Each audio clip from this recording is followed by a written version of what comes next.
Okay. Hello, everyone.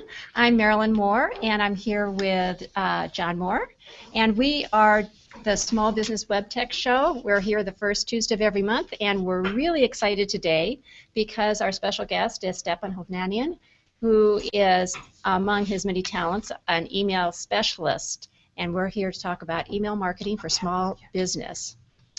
Just to give a little housekeeping out of the way, one of our sponsors is Oceanside Chamber of Commerce. We're here at the Oceanside Chamber of Commerce office with a live audience where we are broadcasting from, and the screen gives you a few ideas of what some of the events are that Oceanside sponsors.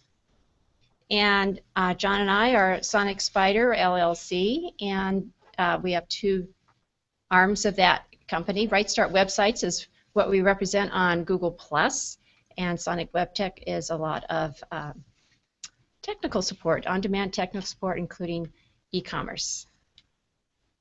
And Rich is, we're going to show you a picture of him in just a second. He is kind enough to do all the technical and running our HOAs, and he is Create a Computer Network, and that gives you an idea of some of the services he provides. So if anyone local here has need of that, Rich is your guy. And there he is. Next time we're going to have a little better picture of him, but we can't show him live just because of the way our setup is here with our live broadcast. But thank you, Rich. And now to the main event, which is Stefan. Of course, our guest is Stephan Hovnanian, and he's a recognized expert in internet and email marketing, web visibility strategies, and so forth. He's the owner of Chovy Websites, and he is also the author of the Google Plus Pro Tips series of 4 ebooks, which is available on Amazon. I've read all of them, and they are. We had some people asking about Google Plus. These ebooks will get you going. Anybody who wants to get involved with Google Plus, not just how to use it, but how to use it strategically for your business. They're outstanding. I first met Stephan shortly after getting onto Google Plus about 1.5 years ago, and I'll never forget my first contact with him because I was still new to the platform and had some questions, and had posted a question about 10 o'clock at night one night, some Google Plus question. I don't recall the details, and I just thought, oh, okay, maybe in the morning someone will respond to it. So a few minutes later, there's an answer, a wonderful, well-executed answer, and it was from Stephan. And I knew his name because when you're on Google Plus, you know his name right away because he is such an expert in so many areas, but he knows Google Plus inside and out. And you have to remember that I'm on Pacific time, Stephan's on Eastern time, so it was about 1 o'clock-ish for him. And I couldn't believe I got this gracious response, answering my question immediately. And that's the kind of thing that makes an impression on you. And I'd seen him around, and then I started interacting more with him. I now help moderate his Google Plus for Small Business community, which just topped 50,000 members thanks to all Stephan's hard work and his willingness to help people, which is just, it's really, really special about him. And it's one reason why he's here today, because he's willing to help all of us on our email marketing. So without further ado, we're going to get Stephan on here, and he's buried in Boston in snow, but he is still here today. We're glad his connection is working. Hi, Stephan. Hello, hello. Thanks again for having me, Marilyn and John. I mean, just as I got to tell you this though, like Marilyn she's one of the most amazing, like giving, just flat. I can't say enough about her. She's just absolutely amazing. I'm so lucky and fortunate to have her in our moderator group for the Google Plus for Small Business community. She just does a fantastic, fantastic job. So, my thanks to you as well. You helped me want to continue doing it. I appreciate that. Well, There's all that kindness I'm talking about. So thank you so much. And now we're going to put him on the hot seat a little bit now, though, and get some of that email marketing expertise out for all of us. Email marketing can be quite a challenge for small businesses. Spam is a huge problem. How you can keep your emails from being caught in that spam filter is obviously the first goal. If it's done wrong, your email marketing does become spam. Done right, we know it's a valuable marketing channel. So that's what we want to get, as how we can get the value out of that. So just to kind of get us started, even though we all know the term email marketing, I thought, Stefan, maybe you could give us a short, your definition of how you see it and how it differs from other types of marketing. Sure. Well, I think it's, I mean, I really think it's permission-based marketing, just like many other forms of it. It's a one-on-one communication tool. So I'm sending you an email. I just happen to be doing it in bulk. Okay, I happen to be creating a message that acts kind of like a mail merge, where I'm sending it to, you know, a lot of people all at once, but everybody's getting their own personalized email and their own individual email. So if they hit reply, or if they hit reply all, it's still only going to one person, because you know, the predecessor to this whole thing, you want to send things out in bulk, was to either put everybody in the to field or the CC field, or worse, you send it to yourself and you put everybody else in the BCC field, right? You blind copy your entire list. You know, that's not really the best way to do it these days. And you know, but again, it's this whole idea of creating a one-on-one relationship with somebody in their inbox. There's a tremendous amount of value to that, and hopefully we can help you guys come up with some ways to find that value, not only for yourself but also for your subscribers as well. Well, I can vouch for Stefan how you yourself model this, and I'm on Stefan's email list, and I always feel like you just send it to me, just me. I always feel really special, even though I know that it's not just to me. You do that very skillfully, and I just always feel like, wow, Stefan took time to email me. So it really does have that impact. Though I have to say, I'm being really honest here, that one of the biggest hurdles for me personally, well, the big hurdle is getting people to open your emails. And for me, even though I sign up for not just a lot of emails, but if someone I know, I've come to trust their authority, I've seen their content, I know it's valuable, and I'll sign up for their email. But even though I want their content, I find myself caught up in the business of the day, the busyness of the day, and all of a sudden I'll see I've got 3 or 4 that I haven't opened up. And I know you've said that you need a 20 to 30% open rate to see results.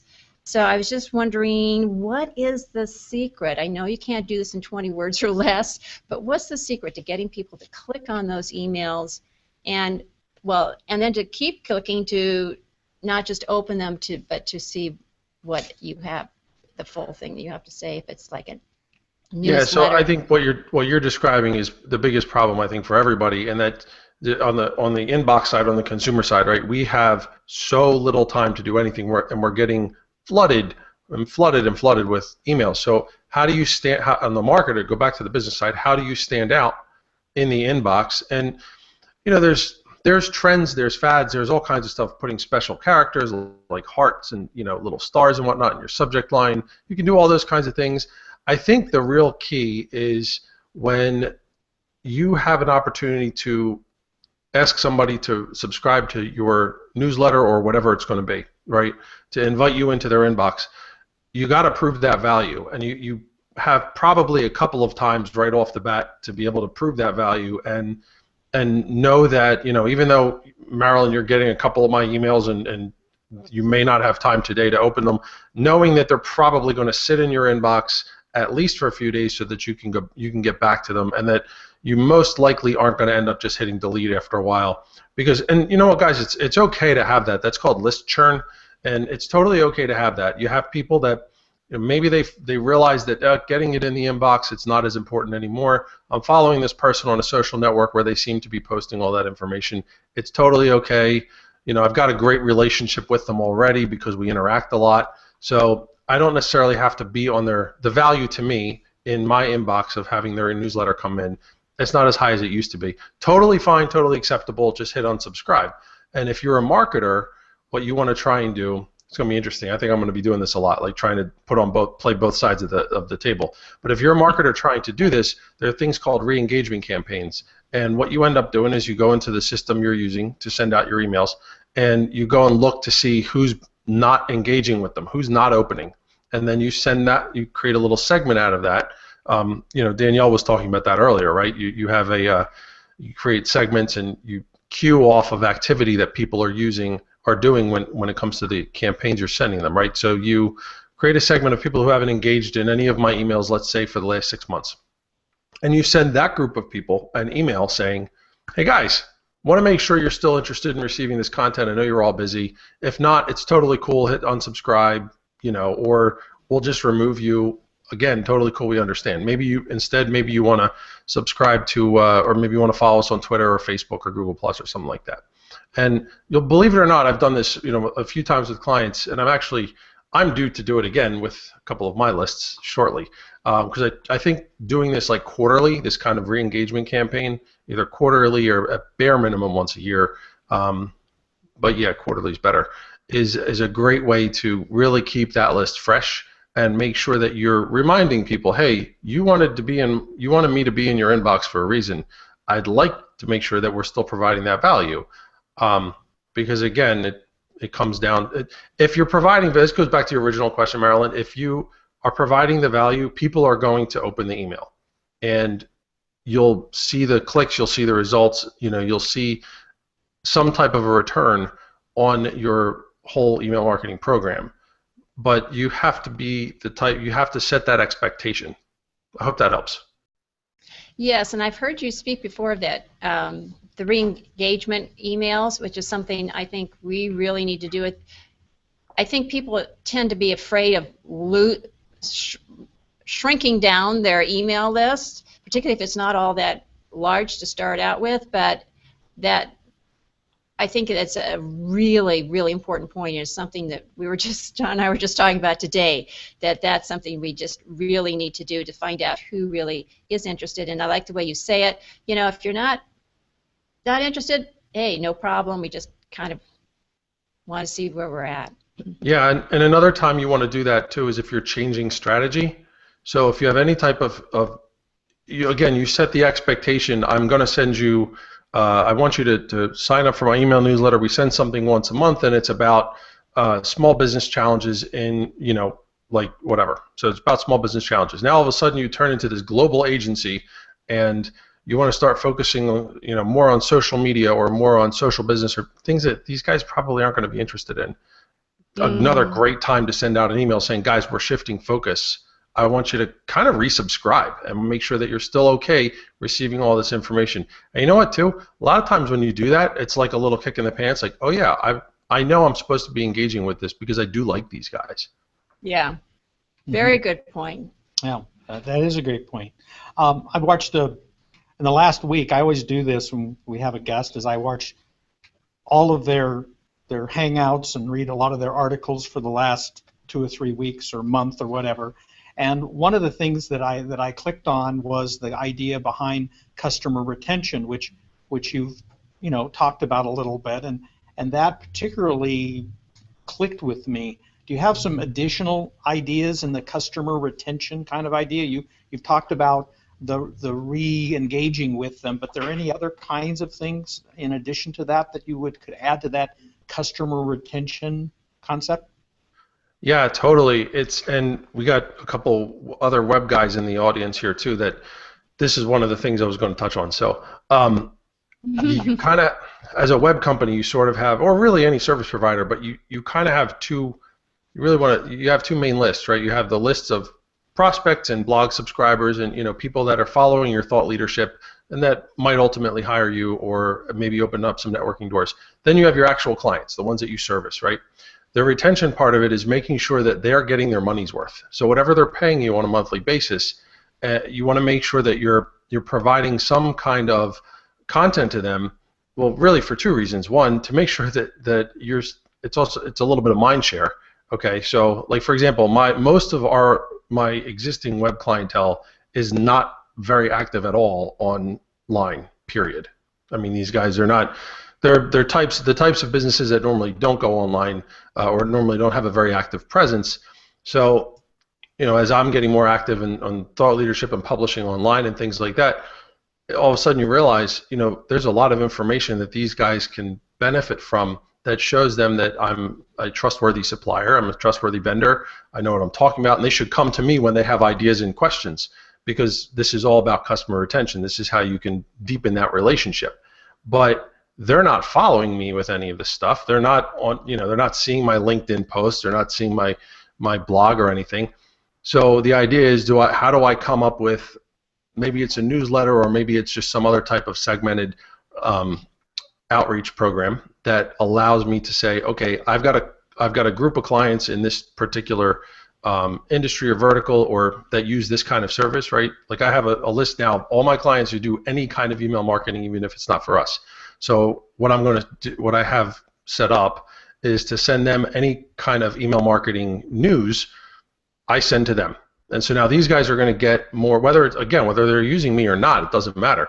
I'm creating mind share, and so those are the kinds of things that, from a retention standpoint, are really, really important, because if you're out of sight, you're out of mind. That's just how it is these days, especially if you're a service provider.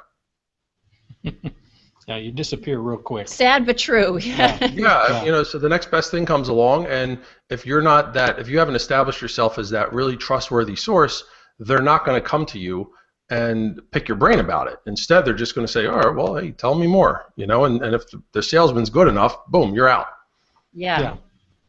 Exactly.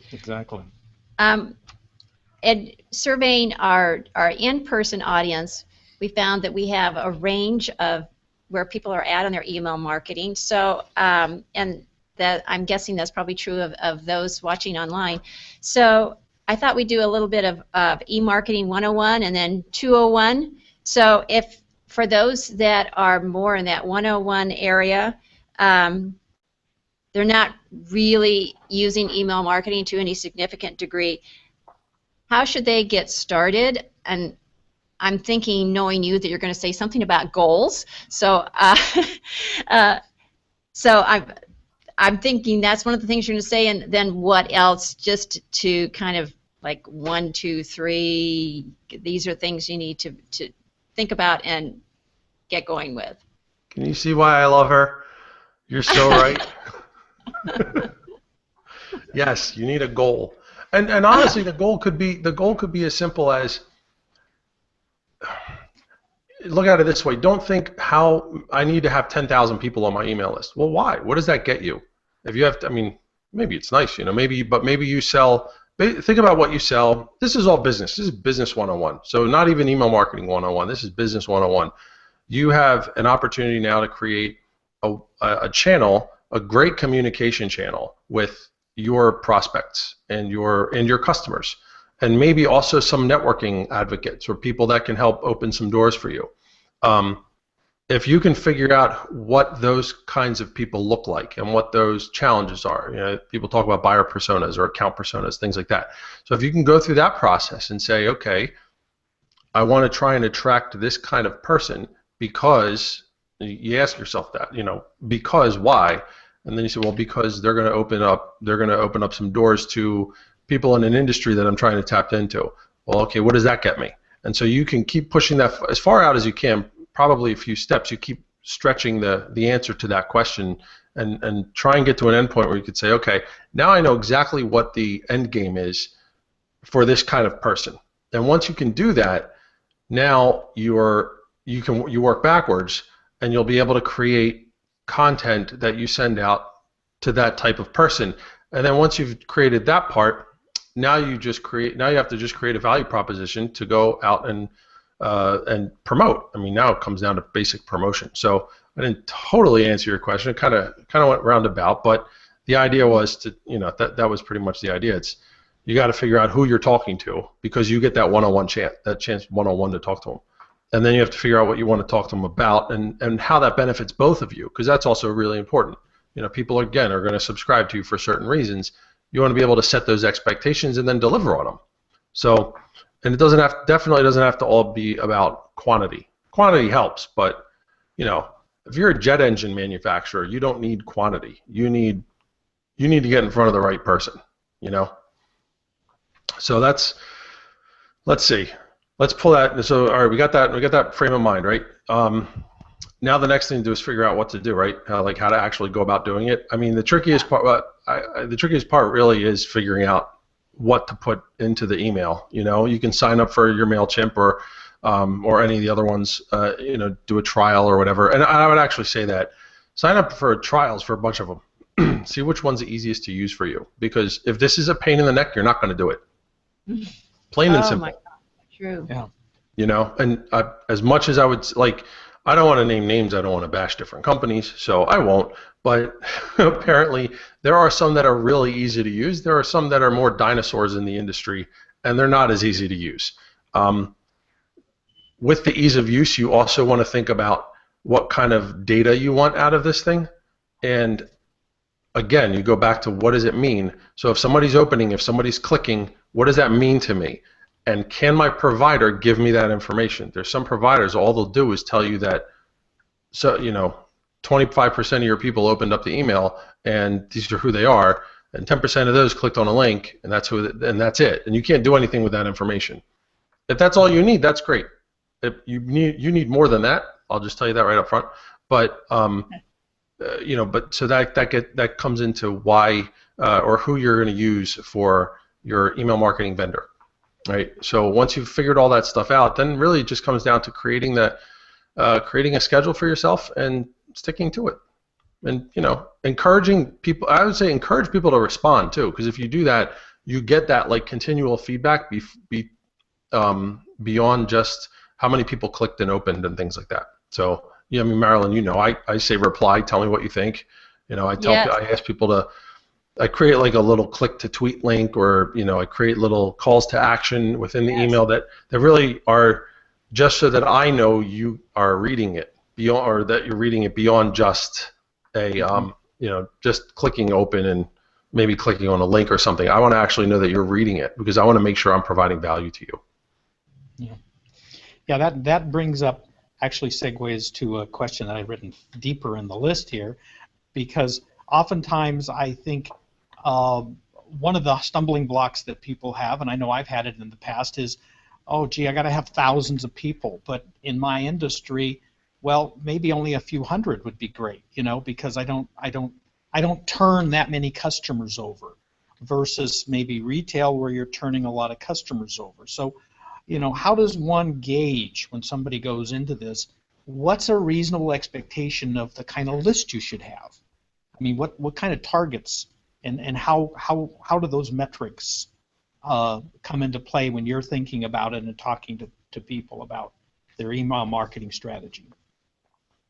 All right, so I think it's a great question, by the way, and I think some of the answer lies in things like the customer acquisition cost and your lifetime value of a customer, some of those businessy things, right? And how, so you'll know that, okay, customers stay with me, let's say, for 8 months, and then I need a new one to take their place. And so now I have to make sure that every 8 months I'm going through the cycle of finding a new customer. Now my sales process is really the thing that's driving that. But how can I use my email marketing to supplement it and lead people through a process where some type of a funnel process. And then you get into an acquisition strategy. There could be opportunities, for example, to piggyback on a Chamber of Commerce list. Maybe there's an opportunity to use a Chamber of Commerce event that you sponsor, and as a result, one of the perks of sponsorship is that you're able to send an email out, or they send an email out on your behalf with some type of advertorial or whatever. At that point, what you want to try and do is hook as many of those people that kind of fit your ideal customer into, or ideal prospect or whatever, you want to hook them into your list, right? Hook them into something that you own as opposed to just third-party thing. Most of those people will probably just fall off at some point. But I think you just work this in and say, as you're working your sales, as you're working your customer service and all this other stuff, you just say, how can my email marketing help with this? I mean, it's a piece of the puzzle. It's the same way you would evaluate pay-per-click or telemarketing or direct mail or anything really. Good. Great. In our last show, our last Small Business Web Tech show, we had Mark Traphagen, who was talking about social media, and he was very reassuring about for small business to start small. Something is better than doing nothing at all.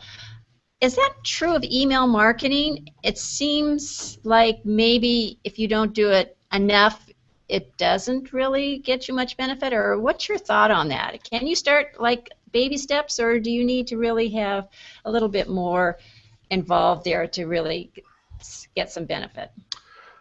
I totally understand where Mark's coming from, and he's right, 100% right.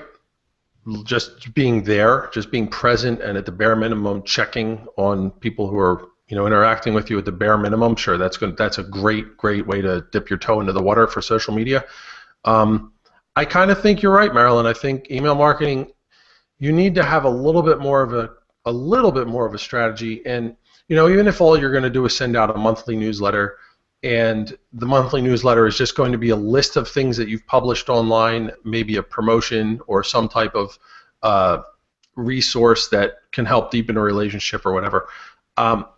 You still have to think that through, which is not that hard. But if you can't commit to it, here's what happens. Your sender reputation actually goes down. And so if you aren't sending on a regular enough basis, and if those emails aren't interacting with you on a regular enough basis, you're going to end up in a promotions or a junk folder or whatever. And then if one or two people, not even one or two, but if a handful of people unsubscribe or mark it as spam because after a while they're like, they're not putting in enough of an effort, so I'm not going to stay on board. You could actually impact the reputation of your account. Not saying you're going to get blacklisted or anything, but it could actually impact. I've seen it happen. So yeah, being active is really, really important. Thank you for that.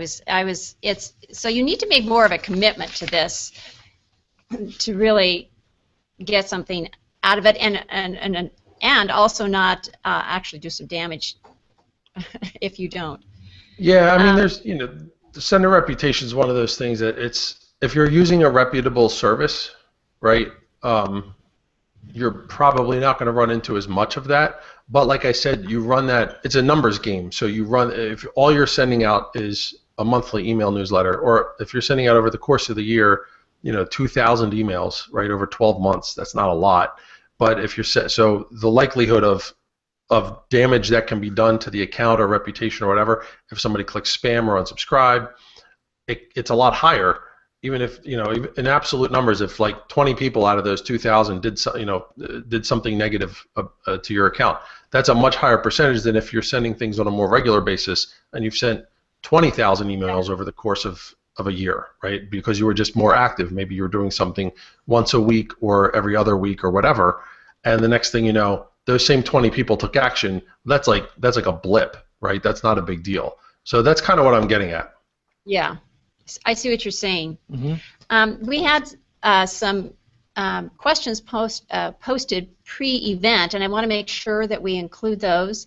So here's one from Kevin Ross, and his question was, and I think this has got a lot of value, how do you build your email list when you're still trying to get visitors to your website? He said, I know that social media is a good avenue, but he doesn't feel it's quite enough. I need help building a list, and that requires driving traffic to a site. So help. Well, let's go back to what we talked about in the beginning. You have to give somebody a reason to want to get your emails, and not only that, you have to have a reason to even collect emails. So let's figure that out first. I mean, what is it? Why do you want to have? What's the process you could use if you collected a new email address from anybody? What's the process you could use, and why would you want to have that? Are you only looking to bring prospects in? Are you looking to bring networking opportunities? Let's go back to that. And then so you think of that, and then you can actually craft a message and a landing page, if you will, which was actually the topic of today's chat. That initial slide you showed had the slide for it today, and we talked about that. We talked about landing pages for different reasons and to collect email addresses. Now, you can make that value proposition a bunch of different ways.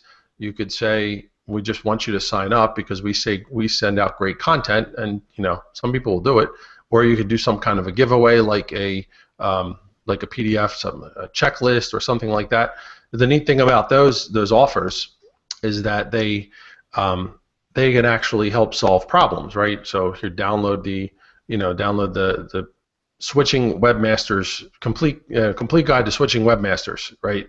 So everything you ever wanted to know to make sure that you've got all your ducks in order, so that when you make the call to that guy, you're ready to pull the plug, because we all know how we can get our backs up about that kind of thing, and right. So that happened today to a friend of mine. But yeah, so you create this little guide, and then now think about who's going to download them. The people who are probably thinking about canning their webmaster, and now how can you use that to capture them, right? I mean, now you're going to go through a follow-up series in your email that says, hey, that almost helps pre-qualify these guys as potential clients for you. And then, depending on how they respond to those emails, you might just make a phone call because you have their information, or you might just send out a personal email. I mean, you're not going to get so many of those guys. You may not get so many of those people that you can't handle that manually, and really just close close a huge percentage of them. But that's the process you need to go through when you're thinking about why I want to start collecting email addresses rather. And then, like I said, the big takeaway for this whole thing is have a page dedicated to collecting that address, and then at least you can point people to that page. You can give them a reason, you can lay it all out as to why you want their email, and then you can point people to that page. That's the key. Mm-hmm. Perfect. Not just a contact page. This one has to be really specific to laying out why they might want to have a conversation with you. Correct? Yeah. So, a little more targeted, yeah. Yeah. And in fact, if you guys want, do you want me to pull up the screenshot for my? Can I do a screen share for the landing page for my webinar series? Sure. Great. This I is can break it down for you. Highly recommend Stefan's webinar series on email marketing, and for more in-depth of some of the things that he's just touching on here. It's outstanding, and we missed one today. I know, it was awesome. I'm sure. I got such great information. Okay, cool. Sorry.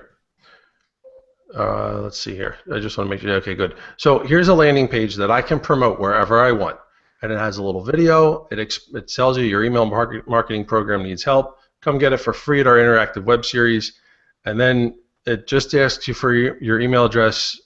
I need this. Send me updates. I mean, and then from there I get into a little bit more of a USP, a selling proposition as to why, or what in this case is what's coming up, because I have an event. I had an event today. In a couple of days, I'll actually take this down. I have more generic copy that I would put up.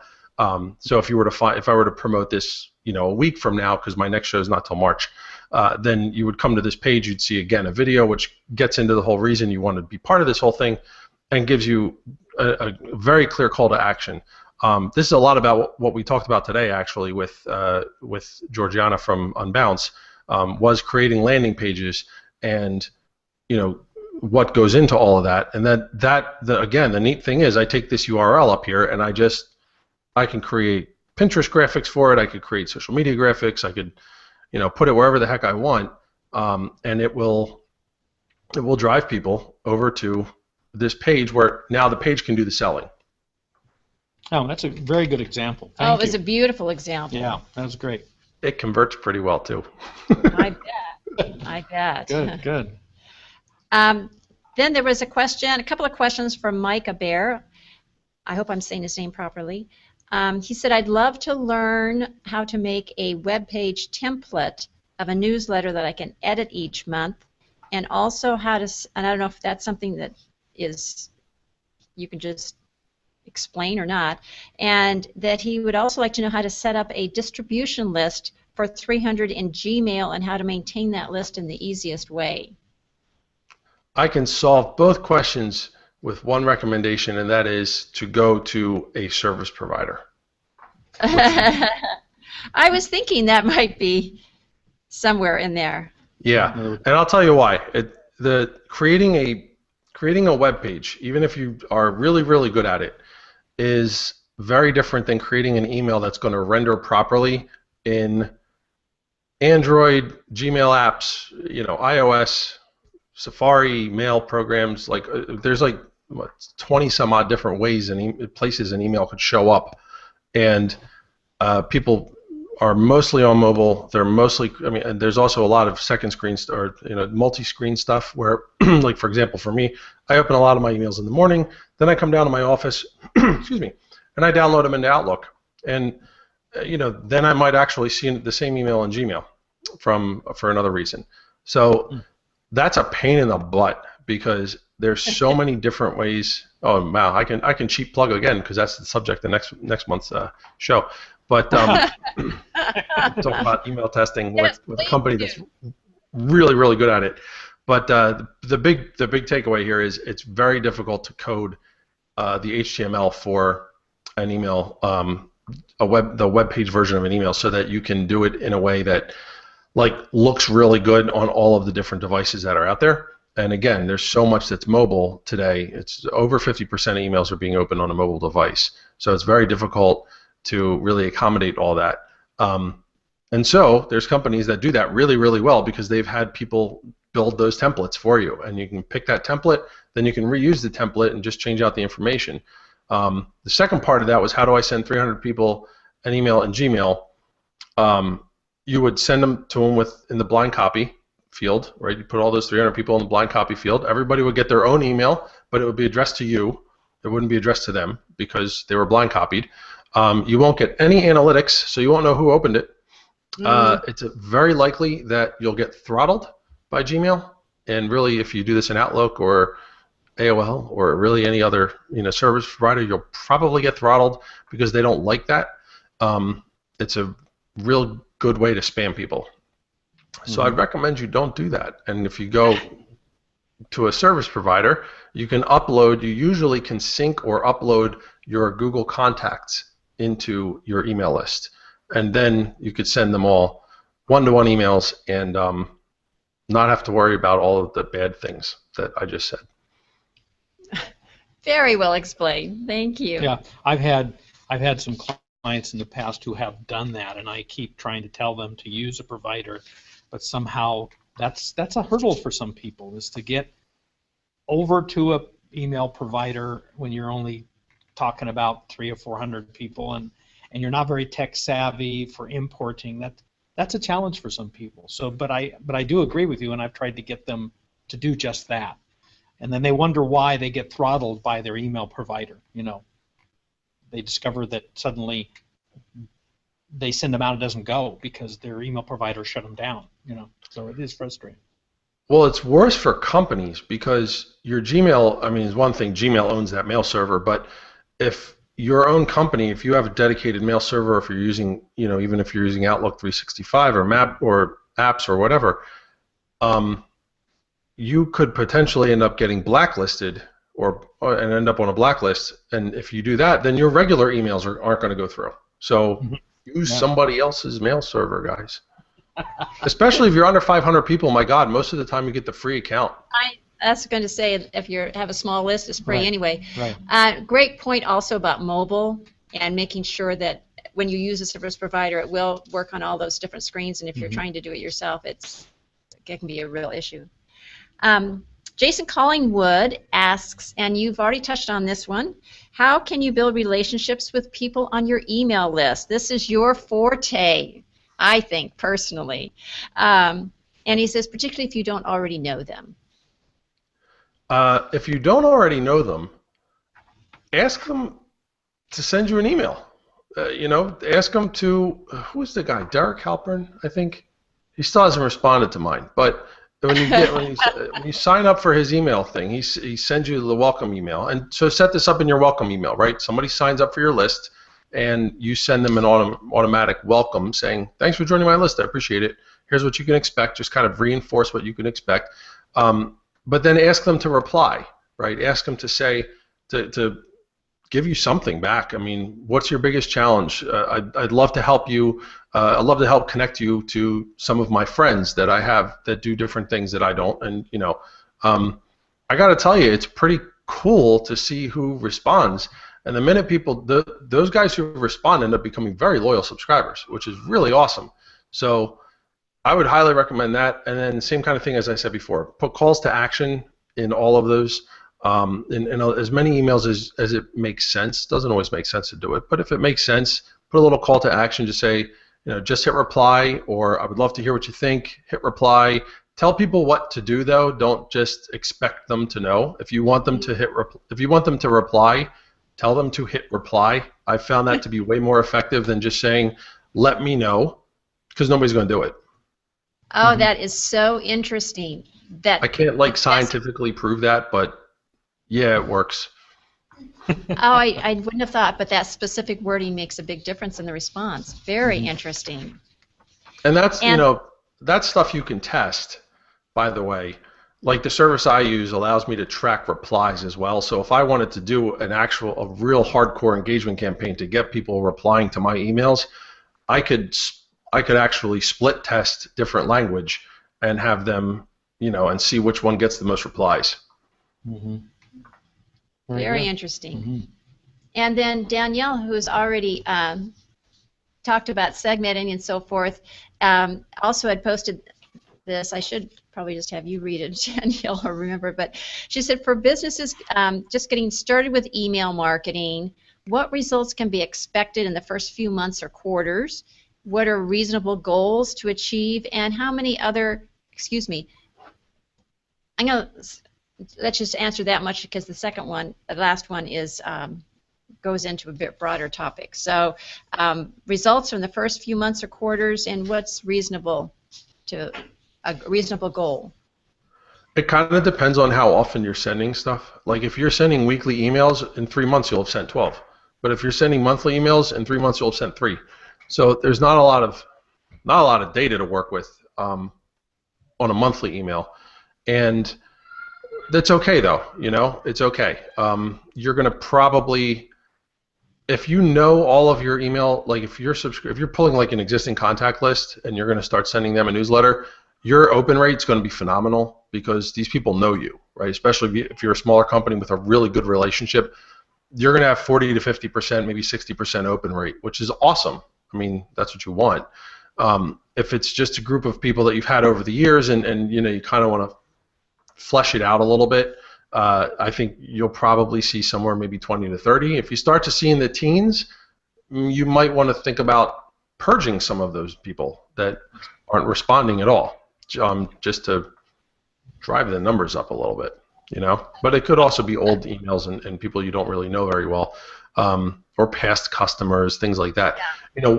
Right? I mean, one idea could be to invite them so you don't necessarily send an actual email that you want to make part of your email marketing, like your newsletter or whatever. Maybe you send them an invitation. So, hey, we're creating we know you've been a past subscriber or a past customer of ours, and we're starting up an email marketing campaign or an email newsletter. Here's what to expect. Here's a sample of a couple of things that we're going to write about. If you want in, just respond. Click on one of these links or confirm your email or something like that. And then at least that you've kind of reestablished that connection and set that expectation back up again. And then the people that don't respond, maybe send them another one after a couple of weeks and maybe another one, third one, like a final notice, and then after that, just dump them. I think that's something that I know we need to do that. We need to just take the bull by the horns Yeah, and yeah, I know, find out. I think part of you doesn't want to know, but it doesn't do any good if your open rate is low, then there's no point in having them there. Yeah. Get that last Well, one. it's math, right? If it's a quotient, right? So if the top number is really small and the bottom number is really big, you're going to get a low open rate. So if you can make the bottom number smaller, the same number of people is going to drive your open rate up. So I like that. sometimes it helps to work with that denominator, you know? Oh, that is so perfect. I love that. Good. And then the last, and by the way, if anybody in our online audience has questions for Stefan, we're down to our last 15 minutes, so please get them up there because this is a golden opportunity. But the last part of Danielle's question I really liked because it segues into a question we had also. She says, how can other marketing activities best support email marketing? And I know that you are a big believer in an integrated marketing approach, so I thought maybe you could take her question and kind of weave it into that integrated marketing. Yeah, there's a lot of ways. Think of your email list as a community, and so there's a lot of ways that you can foster that community inside somebody's inbox. And it's a little weird because again, this is a one-to-one thing, right? Nobody else is going to see it but you, right? I'm going to send an email specifically to you. You're the only one who's going to see it, yet I'm kind of still talking to the masses. So it's a little tricky, but a few things that you could do, right, is just call attention to some of the other stuff going on in your other community. So and vice versa. So you could create one of the things I started doing, and I got to get more diligent. It's just been crazy couple of weeks, but one of the things I started doing was taking questions from some of my subscribers about email marketing or web marketing or content marketing strategies, things like that, and then just answering them, creating a short little 3 to 4 minute podcast, putting it up on SoundCloud, and just answering it. It's great content. And if you have existing clients that are sending you this, that are asking you questions, right, that's another great way. These things are on people's minds. You're answering them. Maybe you get the same kind of question 2 or 3 times. You create a short little video about it, put it up on YouTube, or again, a podcast or whatever, and then you call attention to that. So a couple things happen here, right? And I'm not saying this is like the only way to do this, but it's just one idea for you. So a couple things happen. One, the subscribers, all of them, realize that subscriber activity created this new piece of content, and that this person is actually listening to the people that it's sending emails to. That's really big. You build a lot of trust that way. The other thing that happens is you get phenomenal content. I mean, let's face it, right? I've a couple of these things I did. I'm like, man, this is really good stuff, and not like patting myself on the back. I'm like, these are like legitimate problems that somebody asked, and now I was able to help solve them. But it actually could turn into a blog post. And if you think about it, especially if you're taking customer questions, you could take a blog post now, all of a sudden, that becomes something that, it's not just a blog post for the sake of having a blog post. This is actually something that could generate a lead for you, because the people who are going to find that and read it would be highly, if they're going to respond to that kind of a topic, they're going to be highly qualified to become a customer, because your customer generated the idea in the first place. So you already know there's that connection there, And then just, I guess the other kind of thing you could do is just point out some of the things going on social networks. Like if you find some really, if you have a great Pinterest board of things going on, you could link out to it, or if you want to highlight some of your subscribers, you can do that too. I think that's really that's something that helps because it draws attention across the board. The only thing I would just caution you with is make sure you're creating unique reasons for people to follow you on all those networks, which includes your email. So if all you're doing is just cross-posting the same exact thing everywhere, it's not going to work as well. But even if it's the same content going everywhere, if you're engaging with people in different ways, or if you're positioning it or framing that idea in different ways that's specific to the way that network works, you'll get a lot more response. Like people say, oh, I saw this, but I don't care. I want to see it again because this they're having a really cool conversation on Instagram, or I don't know, that kind of thing. Great. Is there do you have a feel for like how long for like an email newsletter? Now I'm assuming your email newsletter is where you start. That's the easiest place to start. Well, I wouldn't say that. there's two easy ways to start. The one would be if you blog. So if you have a blog or you've committed to creating content, honestly, the easiest way to start is to create an email that's based off your blog's RSS feed. You just sign up for FeedBurner, or go with a service that has an RSS hookup, which is a better way. You could have a little bit more control over the template, but then you don't have to even touch it. Then you know that everybody, people are signing up to subscribe to your blog.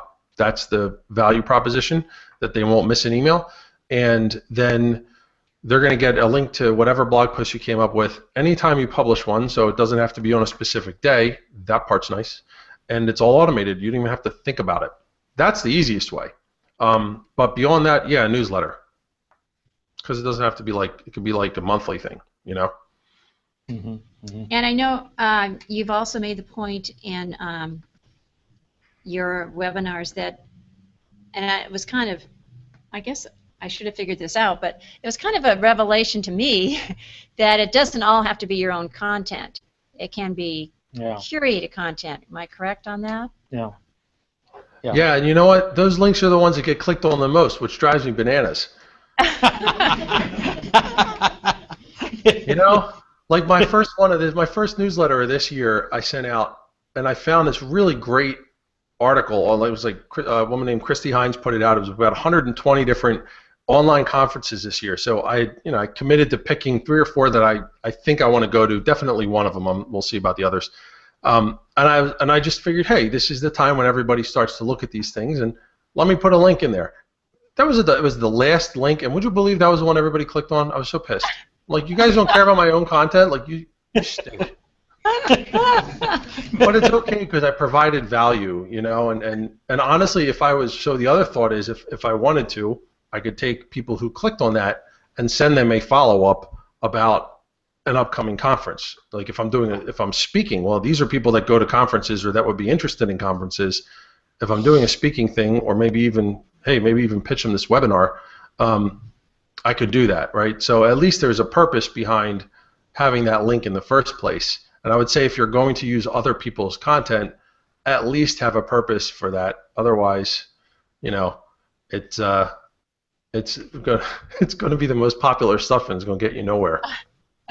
Yeah, but it also, I think your point too is that it tells you something about your email clients, about what they're interested in, and if you've got your analytics going, you're watching and you're paying attention, and you're going, wow, they like this sort of thing, and that might help you direct your content a little bit. So that's a big thing, and you didn't have to write the content to it to get them to understand what it is that they liked. So then you need to start doing a little more of that yourself. Yeah, 100%. Just tell people why you think it's useful, and in the back of your mind, have a reason to make it useful for you. Otherwise, you may need to skip on it. Yeah. Very good point. Have a reason to make it useful for you. Okay. Love that. We're coming up with the 5-minute mark, and yeah, it slid right by. Is there anybody? Yeah, I was going to say, let's check with our audience here. Yes. Question. Richard? Yes, I have a basic technical question. Okay, I'm just going to repeat this time, just in the interest of time. Yes, a technical question. On the subject of personalization. On personalization. Your newsletter to address somebody or email as Dear John or Dear Mary. Oh, how do you make your email letter include the recipient's name, like Dear John, Dear Mary? So, when you say Dear Marilyn, I think, oh, Stephan just wrote this just for me.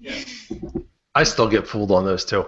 A lot of the services that have a lot of the services out there for email marketing, they have personalization tags. So again, think of it like a mail merge.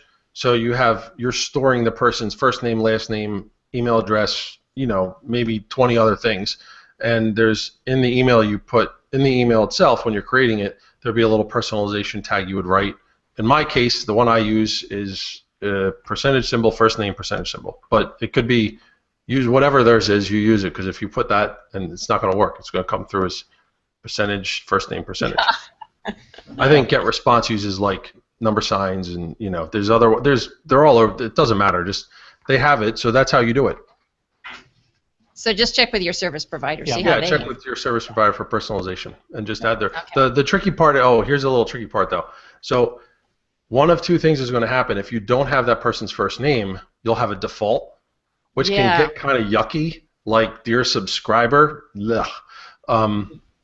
See if you can change the default, and then you can write your email in a way where if the default shows up, like you could make the default really cool person, or friend, or whatever, and then you could put hey placeholder so that when it comes out, it's like hey really cool person, So you could do that kind of thing if they don't have if you don't have their first name, or maybe see if you can not put it in. You could do a conditional thing where if they don't have the first name, you skip it altogether. Right. That was a good thing to point out. The conditional stuff's tricky, but yeah, I totally would avoid the default subscriber, because nothing turns somebody off like hi subscriber.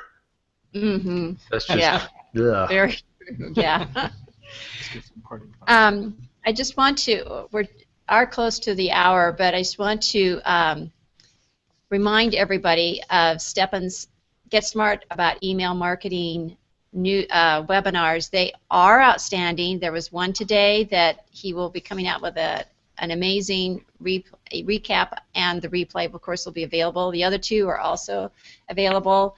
He has one more coming up in March.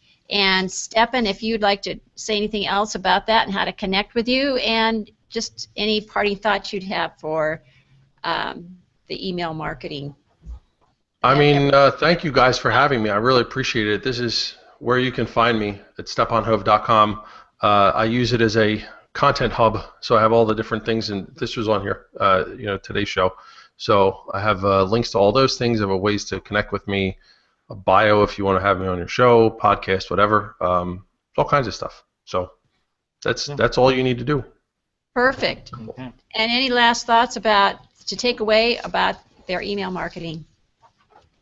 I would just say have a purpose for it and realize that you're having a one-on-one connection with somebody, and respect that, but make the most out of that. That's really the big takeaway. Just keep that in the back of your mind. How can I become relevant? Because the more relevant I am, the more useful I am to these guys, the more likely they are to open my stuff and click and interact. And that's what's going to lead ultimately to whatever those goals are that you set, which is also kind of important to have too. Right. That was a perfect wrap-up. Thank you. I want to put a plug in for our next event, which will be next Tuesday. Same. You can catch them both. We're at different times. Stefan's next webinar is Tuesday, March 10th, right, Stephan? I think so. Yeah. And I definitely wouldn't have done it on St. Patrick's Day. Definitely the 10th.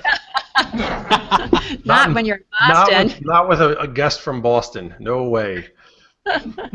And our special guest will be the awesome Ronnie Benser, and we're going to be talking with him about how to get comfortable using Hangouts on air. Ronnie has a new program that's designed to do just that, and we'll be talking about how people can get confident using this technology, and which is an amazing small business tool, a free technology, and that's what we're doing here today with Stephan. So thank you once again, Stephan, I know you've just had an amazing, busy day, and we really appreciate your time and your insights, your expertise. It's just been fabulous. So thank you so much. Thank you, those of you who came here in person, and thank you to our online audience. Really appreciate it. Good. Thank you very much. So we'll see you next We'll time. see you all next time, and come again.